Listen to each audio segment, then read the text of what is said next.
नमस्ते दोस्तों। चलिए आज जानते हैं कि पश्चिम बंगाल के हिंदू लोग क्यों माँ मंगलचंडी की पूजा करते हैं। क्यों मान्यता है माँ मंगलचंडी की और कैसे उनकी पूजा किया जाती है। माँ मंगलचंडी माँ चंडी की वो रूप है जिसमें वो सभी की बहुत उन्नति करती है, सभी को विपद से मुक्त करती है, आश्रयहीन को आश्रय देती है और हर विपद या शंका से बचाती है। माँ मंगलचंडी की पूजा हिंदू कैलेंडर के अनुसार जो दूसरा महीना होता है, ज्येष्ठ की महीना, उसी महीने के हर एक मंगलवार को ये पूजा की जाती है। ये पूजा की व्रत स्त्रियों रखती है। अभी इस व्रत के जो रहस्य है उसको चलिए जान लेते हैं। ये कहानी शुरू होती है जब एक गांव में एक सौदागर रहते थे और एक क्षुद्र व्यवसाय रहते थे। सौदागर बहुत धनी थे। उनकी 7 लड़के थे पर कोई लड़की नहीं थी। और जो क्षुद्र व्यवसाय थे उनको 7 लड़कियां थी पर कोई पुत्र संतान नहीं थे। इस विषय में दोनों ही सौदागर और क्षुद्र व्यवसाय बहुत दुखी थे, क्योंकि सौदागर के पास कोई बेटी नहीं थी और क्षुद्र व्यवसाय के पास कोई बेटा नहीं था। माँ मंगलचंडी एक दिन स्वर्ग से धरती पर आई अपने भक्त लोगों के सुख देखने के लिए। उन्होंने क्षुद्र व्यवसाय के घर पे गई और पूछी उनकी बीवी से कि माँ, आप मुझे कुछ खाने के लिए दे सकते हो।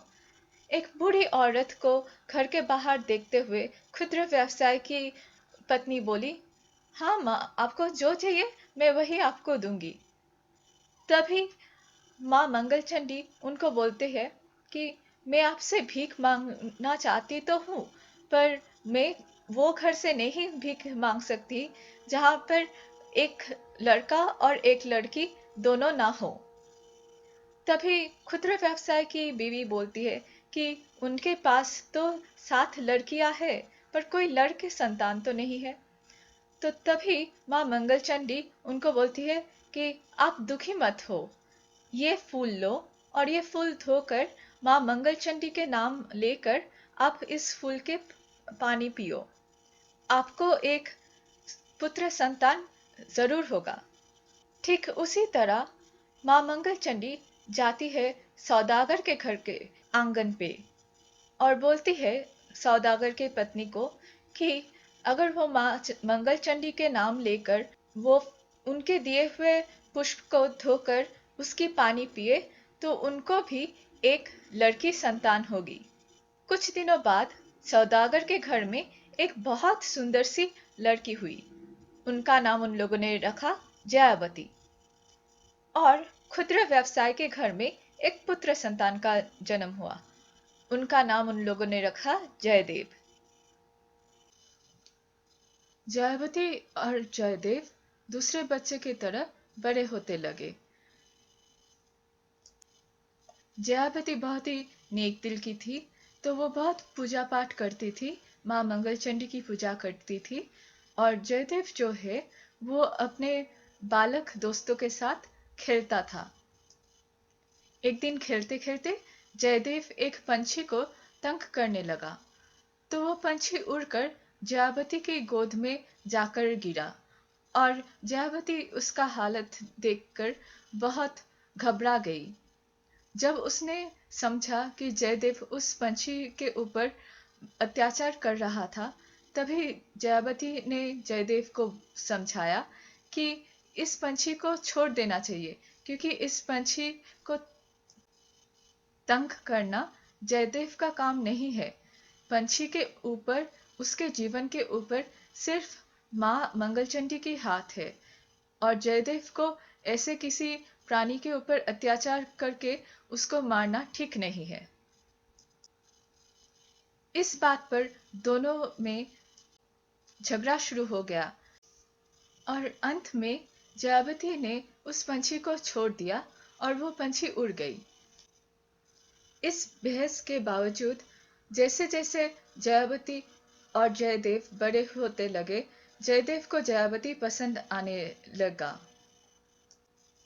जब दोनों विवाह योग्य हुए, तभी जयदेव ने अपने पिता माता के साथ जयावती का हाथ मांगने के लिए गया। जयदेव के परिवार के लोग थोड़ा चिंतित थे, क्योंकि उन लोग उतने अमीर नहीं है जैसे कि जयावती के पिताजी है। पर फिर भी उन लोग अपने बेटे का बात टाल नहीं पाए। इसी बीच रात में सौदागर को सपना आया माँ मंगलचंडी का, और उन्होंने बताया कि तुम्हें जयावती का हाथ जयदेव को सौंपना चाहिए, क्योंकि जयदेव ही जयावती के लिए अच्छा पति है। और ये मानकर जयदेव और जयावती की शादी हो गई। शादी के बाद जब जयावती रवाना हुई अपने पति के घर के लिए, वो दिन एक मंगलवार था, और रास्ते में जयावती को याद आया कि वो माँ मंगलचंडी की पूजा नहीं की थी। जब वो माँ मंगलचंडी की पूजा करने लगी, तभी जयदेव उसको देखकर पूछा कि तुम ये क्या कर रही हो। तभी जयावती ने उसको समझाया कि वो माँ मंगलचंडी की पूजा कर रही है, और माँ मंगलचंडी खुश होकर उनको सारे खतरे से बचाएंगी। जयदेव भगवान को मानता नहीं था, और उसको लगा कि जो जयावती कर रही है वो एक बचपना है। इस वजह से मजाक के तौर पर उसने जयावती से बोला कि तुम्हें पता है, इस रास्ते में बहुत सारे डाकू हैं, और उन लोग तुम्हारे गहने चोरी कर सकते हैं। एक काम करो, तुम मुझे ये गहने दो और मैं ये सुरक्षित रखूंगा। जब जयावती ने एक कपड़े के अंदर अपने सारे गहने डालकर जयदेव को दिया, जयदेव ने क्या किया, वो पोटली लेकर सामने का एक तालाब में फेंक दिया। जब जयावती अपने ससुराल पहुंची, तो ससुराल के लोग तो चौंक गए, क्योंकि उनको समझ में नहीं आया कि इतनी बड़े घर से एक लड़की कैसे बिना गहने के अपने ससुराल आ सकती है। उन लोग तो चौकित रह गए। अभी उसी दिन मछुआरों ने एक तालाब से एक बड़ा मछली पकड़े थे। क्योंकि ये एक शादी का घर था, तो वो मछुआरे लोग वो बड़ी मछली को जयावती के ससुराल में जाकर बेच डाले। इतनी बड़ी मछली को कौन काटता, ये सोचकर जब सभी लोग ठहर नहीं कर पा रहे थे, तभी जयदेव ने बोला, जयावती इस घर की बहू है, तो उसे ही मछली काटना चाहिए। जयावती एक अच्छी बहू के नाते माँ मंगलचंडी के नाम लेकर वो मछली काटने गई। मछली काटते ही उसके पेट से निकला वो पोटला जिसमें था जयावती के सारे गहने, और वो गहने पहनकर जयावती अपने ससुराल वालों के सामने आई। ससुराल वाले तो चौंक गए। जयावती ने उनको फिर सब सच सच में बताया, और जयदेव लज्जा में पड़ गए। एक साल बाद जयावती और जयदेव को एक सुंदर सा बेटा हुआ। पर जयदेव अभी भी भगवान पर विश्वास नहीं करता, और जयावती माँ मंगलचंडी की भक्तिभार आराधना करती रही। जयावती की भक्ति देखकर जयदेव को बहुत गुस्सा आता था। इसी गुस्से से एक दिन उसने अपने बेटे को जलती हुई भट्टी पर फेंक दिया।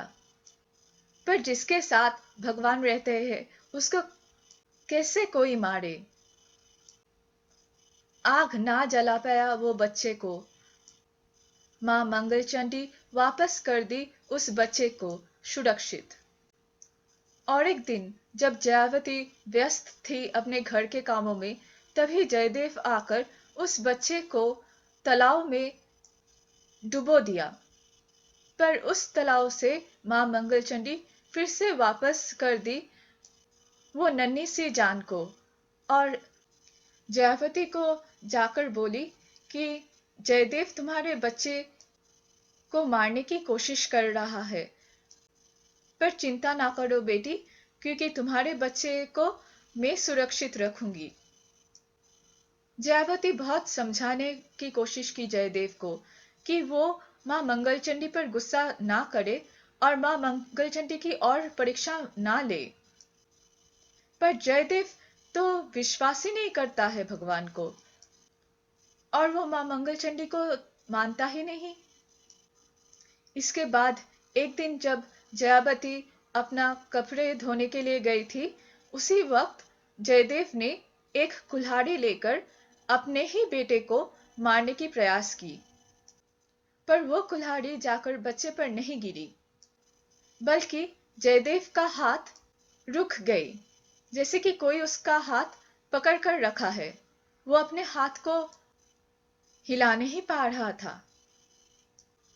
इधर जयावती को माँ मंगलचंडी की आवाज सुनाई दी कि तू अभी घर जा और देख। जब जयावती घर पहुंची तो उसने देखा जयदेव की हाल और अपने बच्चे को। तब वो जाकर जयदेव को कहा, और कितना नीचे गिरोगे आप?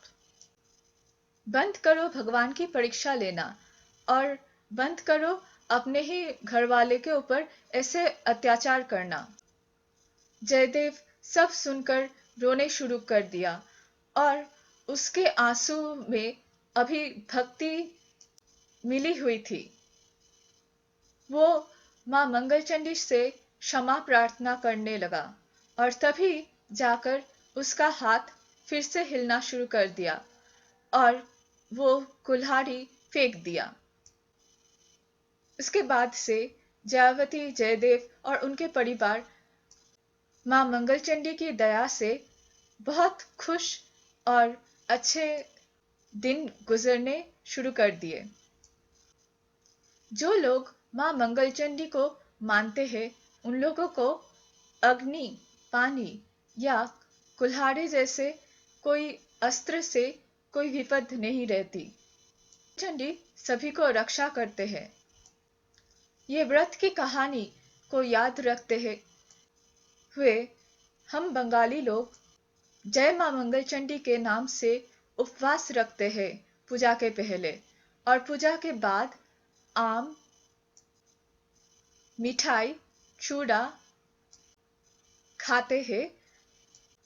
उस दिन हम लोग चावल नहीं बनाते हैं, और रात को कोई कोई पूरी भी खाते हैं। ज्येष्ठ के महीने में ही हर मंगलवार ये पूजा करने से मन को बहुत आनंद मिलता है।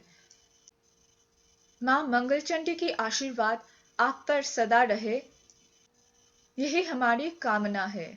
जय मां मंगलचंडी।